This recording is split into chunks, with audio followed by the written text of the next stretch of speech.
Salut à tous, bienvenue sur Carton Rouge TV, la chaîne des supporters de l'ASS, la chaîne aussi qui essaye de coller à l'actu. Et vous le savez, quand il y a une info importante qui concerne notre club préféré, eh ben je me mets devant la caméra, je me mets derrière le micro pour vous faire partager mon analyse de l'information. Et là, mon analyse, elle n'est pas bonne du tout. L'information est inquiétante. Vous l'avez sans doute vu sur les réseaux sociaux, sur les sites d'information.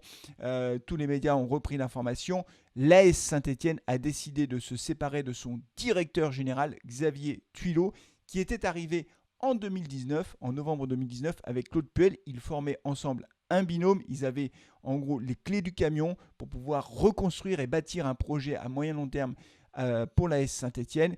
Et la mauvaise nouvelle, à peine plus d'un an après son arrivée, il a été débarqué du club. Alors, même si le club a mis des formes en remerciant Tuilot pour le travail effectué, c'est très clair, c'est le club qui se sépare de son directeur général, un directeur général qui était extrêmement proche de Claude Puel, donc ce n'est pas du tout une bonne nouvelle. Claude Puel est fragilisé, clairement. À l'issue de ce départ. Et ce qu'il se dit, alors moi je n'ai pas d'infos particulières, je ne vous fais que relayer les informations que j'ai pu lire de sources fiables, de gens qui à la fois ont les contacts nécessaires et qui connaissent bien le club. Visiblement c'est Roland Romeillet qui a exigé le départ du directeur général de l'AS Saint-Étienne en contrepartie ou en quelque sorte pour avoir reprendre la main suite au départ et au licenciement de Stéphane Ruffier. En gros, le duo Puel-Tuilot a demandé et obtenu le licenciement de Stéphane Ruffier. Visiblement, Roland Romeillet, lui, n'y était pas favorable. Et bien, en contrepartie, pour se venger en quelque sorte ou pour montrer qui est le patron, Roland Romeillet a exigé et obtenu le départ de Tuilot. Alors quand je vous le dis comme ça, c'est juste hallucinant, ça donne l'impression qu'on est dans une cour de récréation, que ce club n'est pas géré comme il devrait l'être, avec l'envergure qu'il a, sa popularité, l'histoire qu'il a. On attend autre chose en matière de gestion du club, mais là, la réalité est là. On a eu Frédéric Paquet, on a eu Tuilot, et maintenant on a un nouveau directeur général dont je vais parler dans quelques instants, c'est-à-dire que c'est la grande instabilité à la tête de ce club. On n'a pas besoin de ça. Je vous rappelle également qu'en plus du directeur général qui a beaucoup changé au cours de ces 2 dernières années, on a également une instabilité qui est assez chronique du côté des entraîneurs. Jean-Louis Gasset, Ghislain Printemps, Claude Puel, et il se dit maintenant que Claude Puel pourrait s'interroger sur son avenir au sein du club puisqu'il a été désavoué clairement avec cette mise à l'écart de Tuilot. Il se demanderait s'il faut poursuivre l'aventure envers lui qui avait toujours annoncé qu'il voulait construire un projet sur du moyen long terme en comptant et en misant notamment sur les jeunes joueurs du club, sur le centre de formation qui compte beaucoup de talent.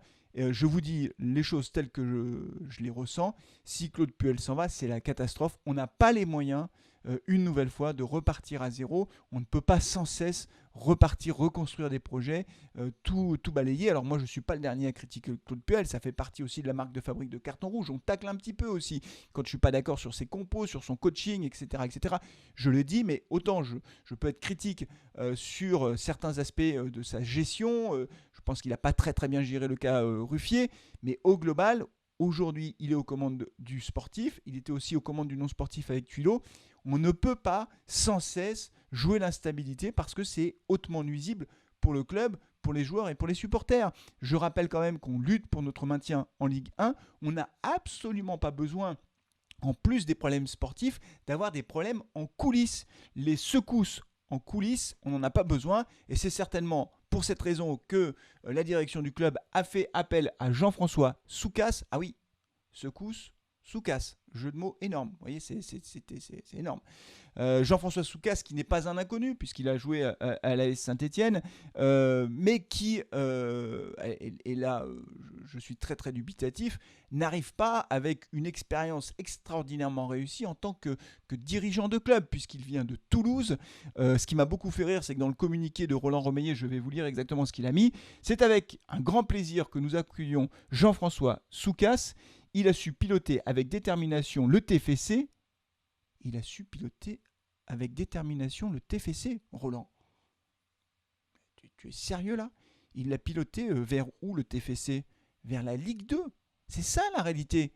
Il était directeur général du TFC jusqu'en août et il l'a conduit vers la Ligue 2. Enfin, à un moment donné, il faut être lucide par rapport à ça. Et il n'a pas laissé un souvenir impérissable, puisque les supporters ne pouvaient plus le voir, Soukas. Je vous montre d'ailleurs une des banderoles qui est apparue au stadium, je crois que c'était face à Marseille.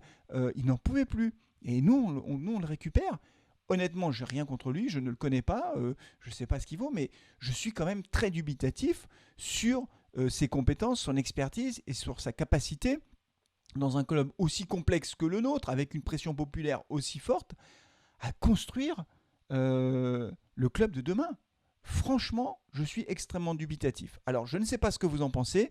Quand je regarde ce qui se dit sur les réseaux sociaux, que ce soit sur Instagram, vous pouvez rejoindre Carton Rouge TV sur Instagram, sur Twitter, pareil, et sur Facebook, je vois clairement que les supporters sont excédés par ces soubresauts en coulisses. Alors, je vous pose la question, dites-moi vous ce que vous en pensez. Est-ce que vous êtes agacé, très agacé? Est-ce que vous trouvez ça anecdotique au fond, parce que Tuilo, on ne le voyait pas, on ne sait pas ce qu'il faisait, et à la limite, c'est pas lui qui est sur le terrain.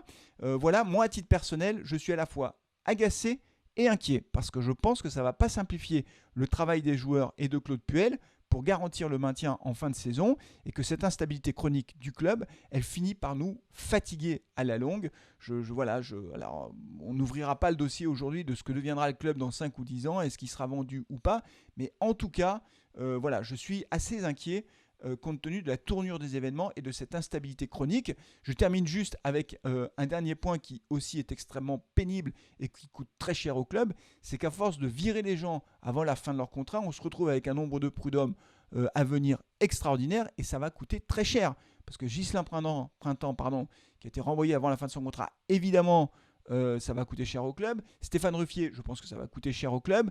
Alors là, Tuilo, apparemment, c'est une séparation à l'amiable. Je ne sais pas, on verra. Toujours est-il qu'on en a un peu ras-le-bol de voir en permanence des gens qui sont virés comme ça.